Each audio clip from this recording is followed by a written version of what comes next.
Allan Kardec, Obras Póstumas, Música Espírita. Recentemente, na sede da Sociedade Espírita de Paris, o presidente me deu a honra de pedir a minha opinião sobre o estado atual da música e sobre as modificações que lhe poderiam advir por influência das crenças espíritas.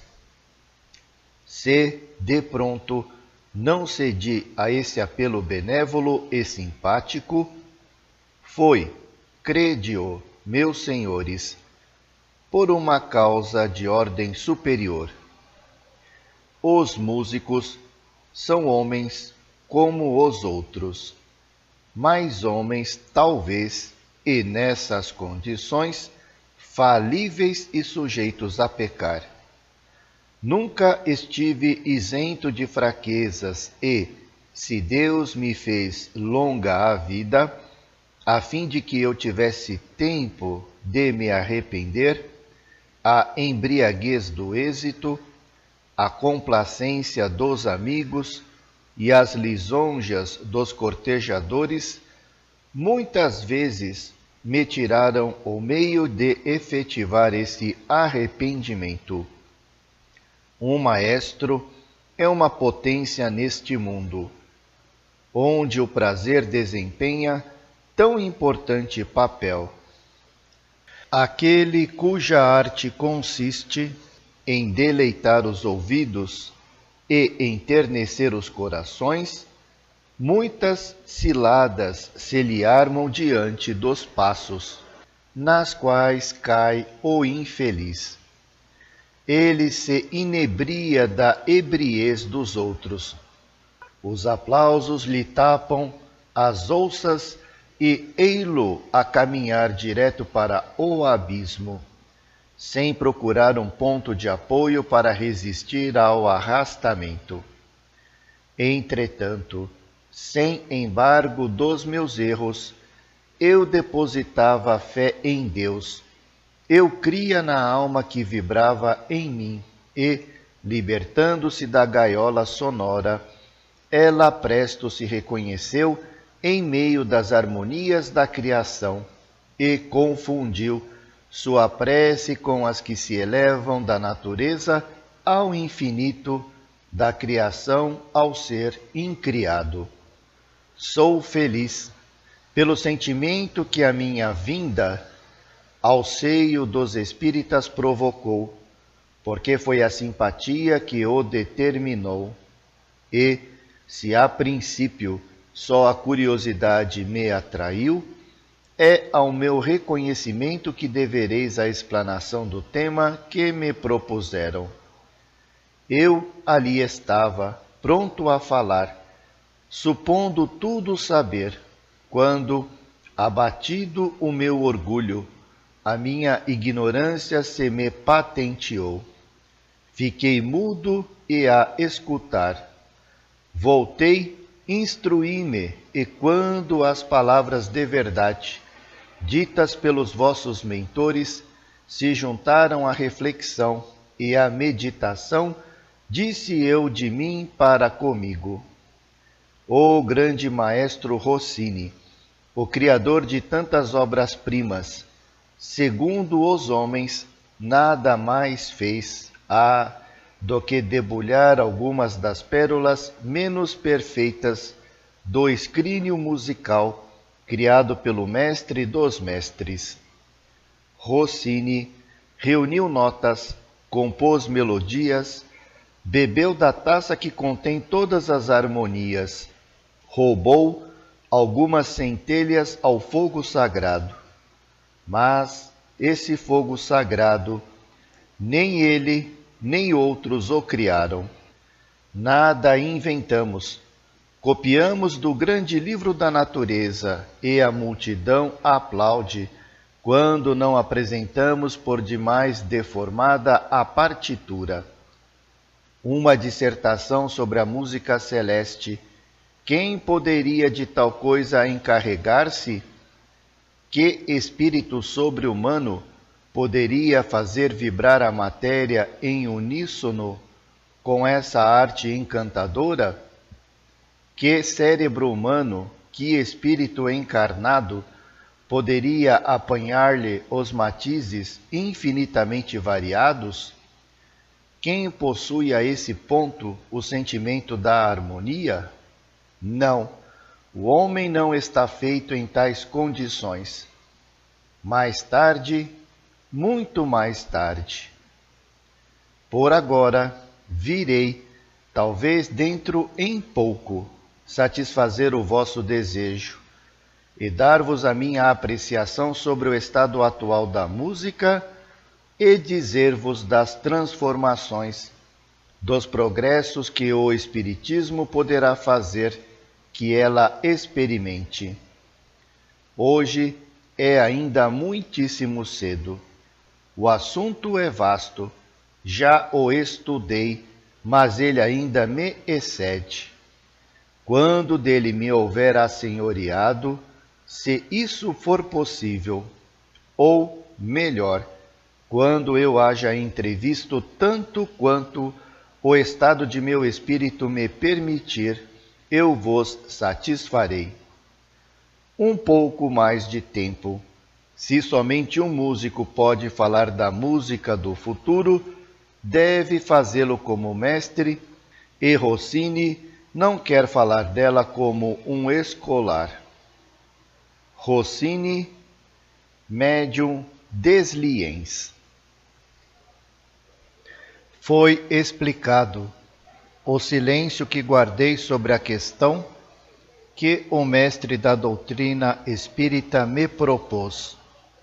Era conveniente que, antes de entrar em tão difícil assunto, eu me concentrasse, reunisse as minhas lembranças e condenasse os elementos que me estavam ao alcance.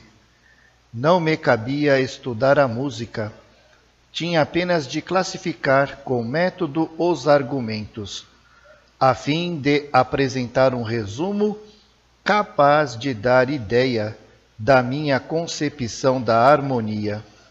Esse trabalho, que não fiz sem dificuldade, se acha concluído e estou pronto a submetê-lo à apreciação dos espíritas. A harmonia é difícil de definir-se. Muitas vezes confundem-na com a música, com os sons, como resultante de um arranjo de notas e das vibrações dos instrumentos que reproduzem esse arranjo. Mas não é isso a harmonia, do mesmo modo que a chama não é a luz. A chama resulta da combinação de dois gases, é tangível. A luz que ela projeta é um efeito dessa combinação e não a própria chama. Não é tangível. Aqui o efeito é superior à causa. O mesmo se dá com a harmonia. Ela resulta de um arranjo musical. É um efeito igualmente superior à causa. Esta é brutal e tangível. O efeito é sutil e intangível. Pode-se conceber a luz sem chama e compreender a harmonia sem música. A alma é apta a perceber a harmonia, excluído todo o concurso de instrumentação, como é apta a ver a luz sem o concurso de combinações materiais. A luz é um sentido íntimo que a alma possui. Quanto mais desenvolvido ele, tanto melhor percebe ela a luz. A harmonia é igualmente um sentido íntimo da alma que a percebe em relação com o desenvolvimento desse sentido. Fora do mundo material, isto é, fora das causas tangíveis, a luz e a harmonia são de essência divina. A posse de uma e outra está na razão dos esforços empregados para adquiri-las.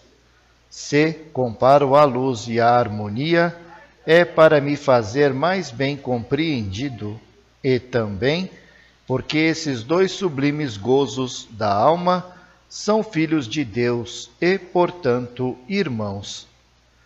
É tão complexa a harmonia do espaço, tem tantos graus que eu conheço e muitos outros mais que se me conservam ocultos no éter infinito, que aquele que se acha colocado a uma certa altura de percepções é como que tomado de espanto ao contemplar essas diversas harmonias que constituiriam, se reunidas, a mais insuportável cacofonia, enquanto que, ao contrário, percebidas separadamente, constituem a harmonia particular a cada grau.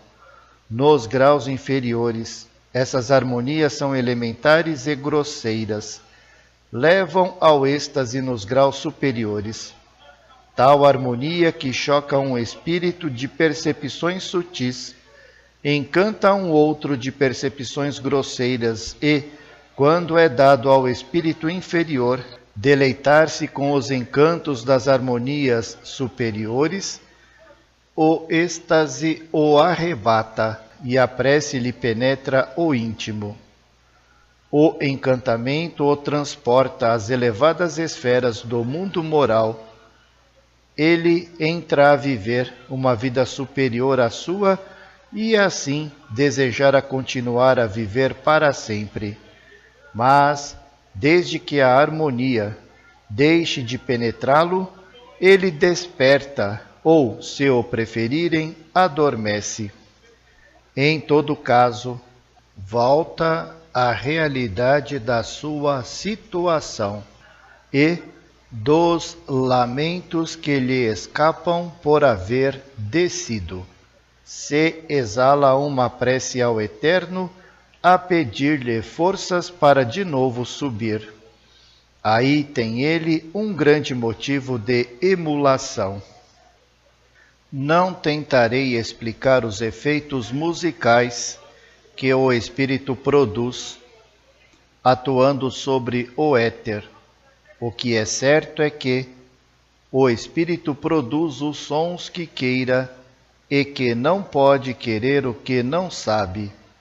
Assim, pois, aquele que compreende muito, que tem em si a harmonia, que se acha dela saturado, que goza do seu sentido íntimo, desse nada impalpável, dessa abstração que é a concepção da harmonia, atua quando quer sobre o fluido universal que, instrumento fiel, reproduz o que ele concebe e deseja.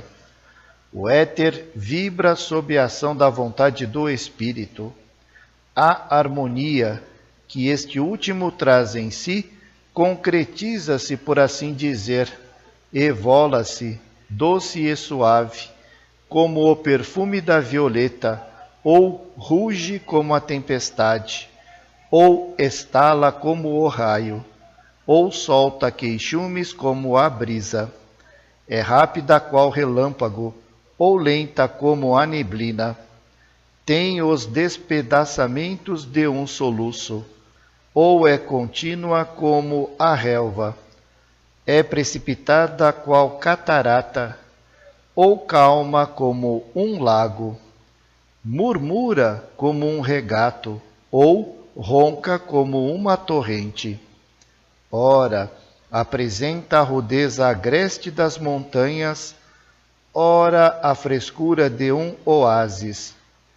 É alternativamente triste e melancólica, como a noite, leda e jovial como o dia, caprichosa como a criança, consoladora como uma mãe e protetora como um pai, desordenada como a paixão, límpida como o amor e grandiosa como a natureza.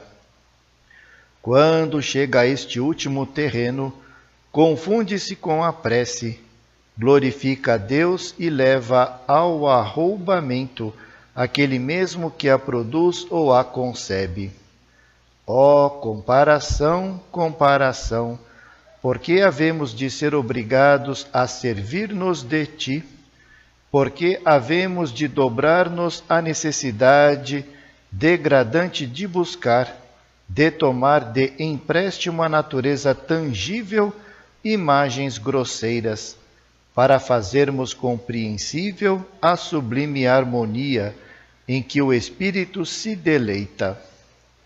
E, a despeito das comparações, não se consegue dar ideia dessa abstração, sentimento quando causa, sensação quando se torna efeito. O Espírito, que tem o sentimento da harmonia, é como o espírito que tem a riqueza intelectual. Um e outro gozam constantemente da propriedade inalienável que granjearam. O espírito inteligente, que ensina sua ciência aos que ignoram, experimenta a aventura de ensinar, porque sabe que torna felizes aqueles a quem instrui. O espírito, que faz ressoar no éter os acordes da harmonia que traz em si, experimenta a felicidade de ver satisfeitos os que o escutam. A harmonia, a ciência e a virtude são as três grandes concepções do espírito.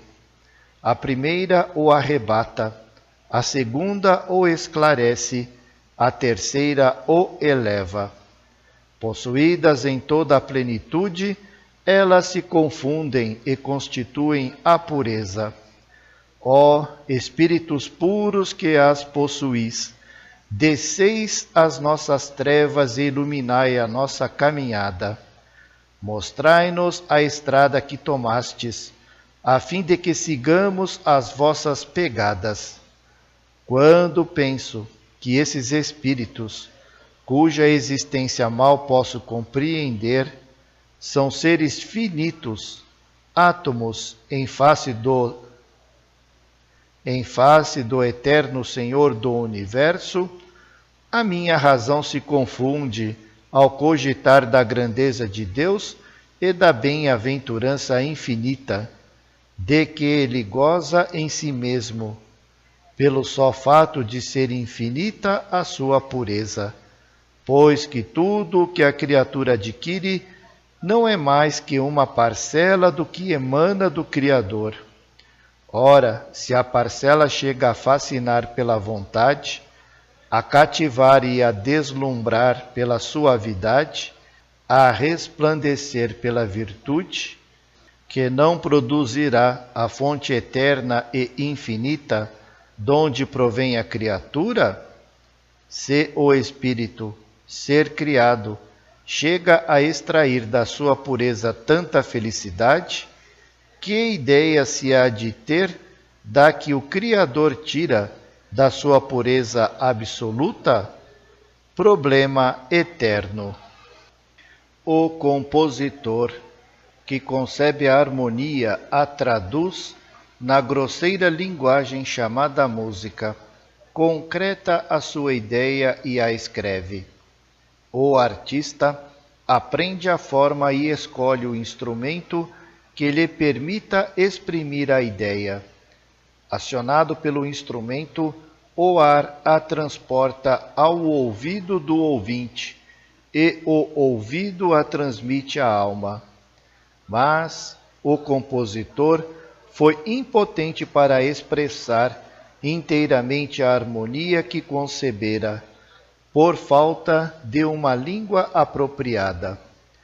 O executante, a seu turno, não compreendeu toda a ideia escrita e o instrumento indócil de que ele se serve não lhe permite traduzir tudo o que haja compreendido. O ouvido é afetado pelo ar grosseiro que o cerca e a alma, enfim, recebe, por um órgão rebelde, a horrível tradução da ideia desabrochada na alma do maestro. Essa ideia era o seu sentimento íntimo, embora desvirtuada pelos agentes da instrumentação e da percepção. Ela sempre causa sensações nos que a ouvem traduzida. Essas sensações são a harmonia. A música as produziu. Elas são efeito da música. Esta é posta a serviço do sentimento para ocasionar a sensação. O sentimento, na composição, é a harmonia, a sensação. No ouvinte, é também a harmonia, com a diferença de que é concebida por um e recebida pelo outro. A música é o médium da harmonia. Ela recebe e a dá, como o refletor é o médium da luz. Como tu és o médium dos espíritos. Transmite-a mais ou menos deformada, conforme seja bem ou mal executada. Do mesmo modo que o refletor envia mais ou menos bem a luz, conforme seja mais ou menos brilhante e polido, do mesmo modo que o médium exprime mais ou menos bem os pensamentos dos espíritos, conforme seja mais ou menos maleável. Agora que a harmonia está bem compreendida na sua significação, que se sabe ser ela concebida pela alma e transmitida à alma, compreender-se-á a diferença que existe entre a harmonia da terra e a do espaço. Na terra, tudo é grosseiro, o instrumento de tradução e o instrumento de percepção. Entre nós, tudo é sutil. Vós tendes o ar, nós temos o éter. Tendes um órgão que obstrui e vela. Nós temos a percepção direta. Entre vós, o autor é traduzido. Entre nós, ele opera sem intermediário e numa língua que exprime todas as concepções. Entretanto, essas harmonias têm a mesma fonte de origem, como a luz da lua tem a mesma fonte de origem que a do sol. A harmonia da terra não é mais do que reflexo da harmonia do espaço. É tão indefinível a harmonia quanto a felicidade, o temor, a cólera. É um sentimento. Só a pode compreender quem a possui, e só a possui quem a tenha adquirido. O homem jovial não pode explicar a sua jovialidade. O que é timorato não pode explicar a sua timidez. Podem expor os fatos que esses sentimentos provocam, defini-los, descrevê-los, mas os sentimentos, esses se conservam inexplicados. O fato que a um causa alegria, nada a outro produzirá. O objeto que ocasiona o temor em um, determinará a coragem noutro. As mesmas causas geram efeitos contrários. Em física isto não existe. Em metafísica existe. Existe porque o sentimento é propriedade da alma, e as almas diferem de sensibilidade entre si, de impressionabilidade, de liberdade. A música, que é a causa segunda da harmonia percebida, penetra e transporta a um, deixando frio e indiferente a outro. É que o primeiro se acha em estado de receber a impressão que a harmonia produz, ao passo que o segundo se acha em estado oposto. Ele ouve o ar que vibra, mas não compreende a ideia que ele lhe traz. Este chega a entediar-se e a adormecer, enquanto que aquele outro se entusiasma e chora. Evidentemente, o homem que goza as delícias da harmonia é muito mais elevado, mais depurado, do que aquele em quem ela não logra penetrar. Sua alma, mais apta a sentir, desprende-se mais facilmente e a harmonia lhe auxilia o desprendimento.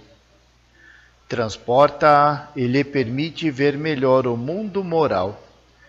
Deve-se concluir daí que a música é essencialmente moralizadora, uma vez que traz a harmonia às almas e que a harmonia as eleva e engrandece. Toda a gente reconhece a influência da música sobre a alma e sobre o seu progresso. Mas a razão dessa influência é, em geral, ignorada. Sua explicação está toda neste fato, que a harmonia coloca a alma sob o poder de um sentimento que a desmaterializa. Esse sentimento existe, em certo grau, mas desenvolve-se sob a ação de um sentimento similar, mais elevado. Aquele que esteja desprovido de tal sentimento é conduzido gradativamente a adquiri-lo. Acaba deixando-se penetrar por ele e arrastar ao mundo ideal, onde esquece, por instantes, os prazeres inferiores que prefere a divina harmonia.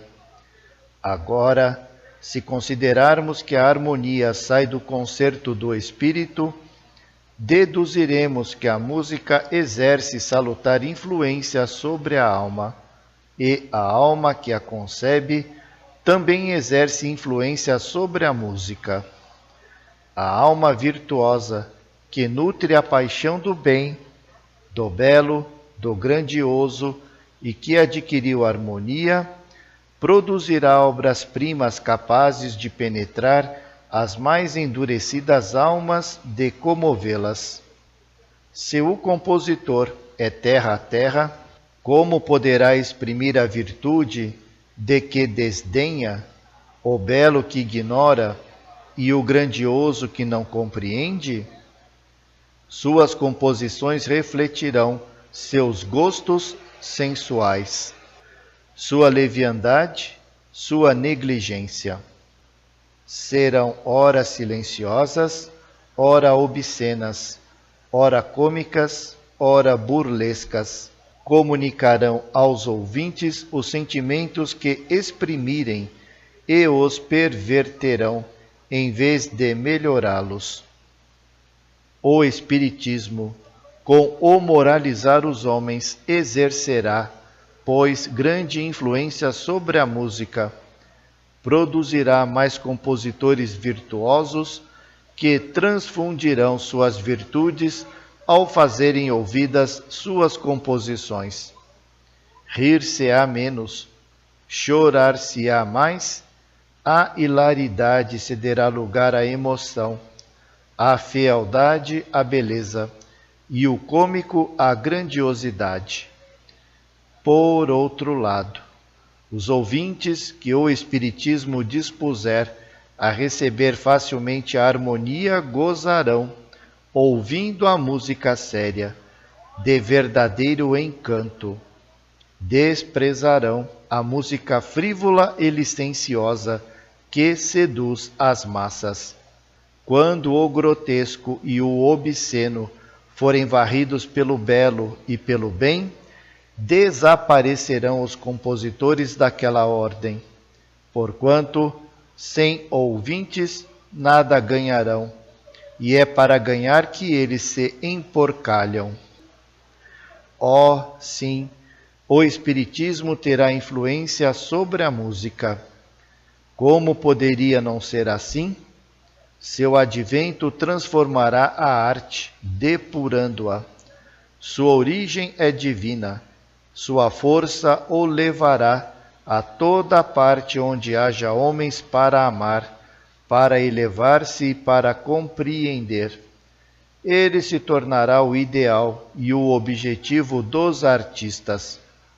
Pintores, escultores, compositores, poetas irão buscar nele suas inspirações e ele lhas fornecerá, porque é rico e inesgotável. O espírito do maestro Rossini voltará numa nova existência, a continuar a arte que ele considera a primeira de todas. O espiritismo será seu símbolo e o inspirador de suas composições. Rossini, Medium Nivarte.